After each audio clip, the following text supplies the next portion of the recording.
Joining us now is Jean Blake, CEO of the Alzheimer Society of British Columbia. Hi, Jean. Hi. Jean, our profile people of the week, the LeBruns, Rita and Norm, are facing the issue of Norm increasingly manifesting Alzheimer's. What is Rita going through right now as she's transitioning to be, well, she's really a full-time caregiver now, and she was a nurse, but even she is finding this challenging. Why? What's happening is he is changing, and she is having to adapt to someone that was a spouse, a full partner in the marriage, starting to require her to provide more support and starting to step into that caregiver role. So it's a real change in their roles, things that he may have done. She's starting to have to take over, and more the responsibilities will fall on her shoulder. I think one of the things that we try to do at the Alzheimer Society of British Columbia is to help people understand a little bit about the journey. In the early stages to middle stages, the couple can still have very good quality of life. I think it's just understanding what some of the changes are, what's connected to the disease, and then planning ahead while they still have the health to be able to enjoy life. For her, I think as well, dealing with both of them dealing with the grief and transition issues.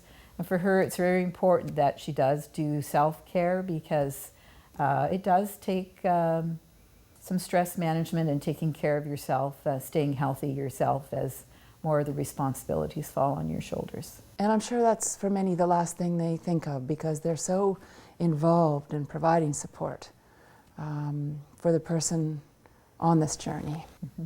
Yep, I think that is a really important component that we include in our programs for people, and that is the self-care and the stress management piece. It's vital. It can help with their relationship, it can help with the caregiving, and it can assist them in managing within the home environment for a longer period of time. I am just imagining that the two of the emotions that you would be dealing with the most would be waves of fear and the requirement of a tremendous amount of courage, and then finding a way somehow to reinvent a life so that whatever stage the person's at, and therefore the caregiver too, where there's a way to find joy in every day still.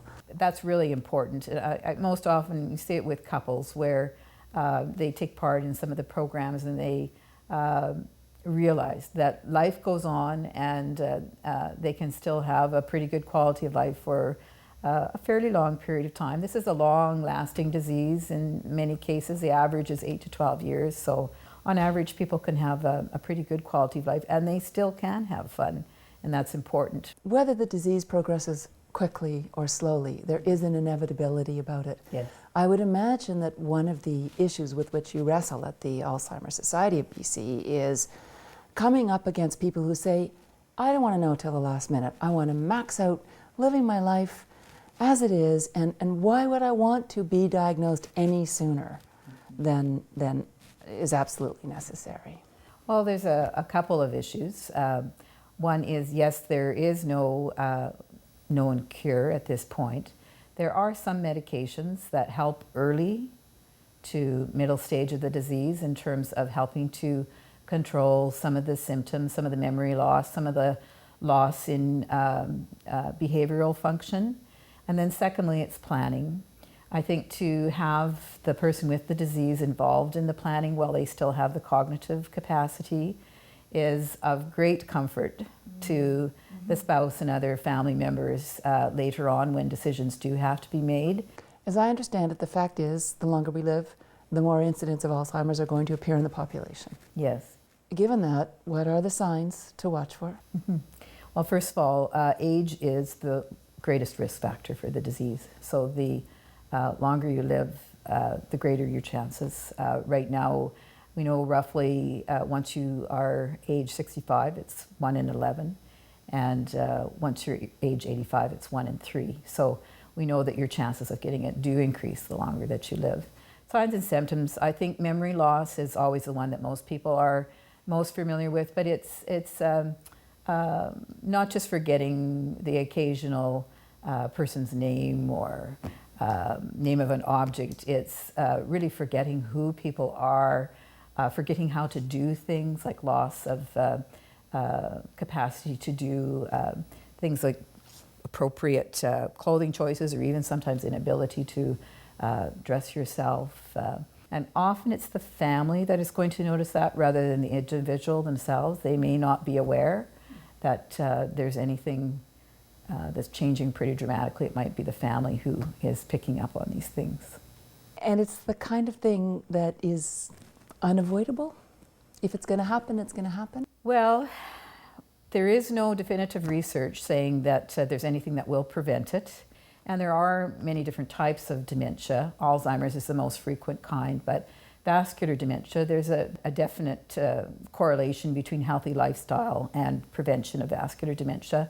Head injuries, anything that's going to damage the brain can leave you at greater risk for developing a form of dementia later on. And we do know that engaging your brain builds alternate neural pathways.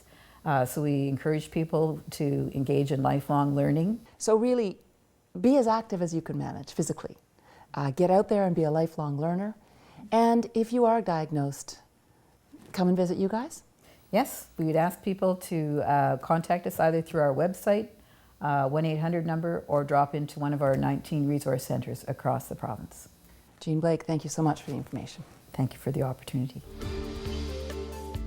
North of 49, a guide to the rest of your life.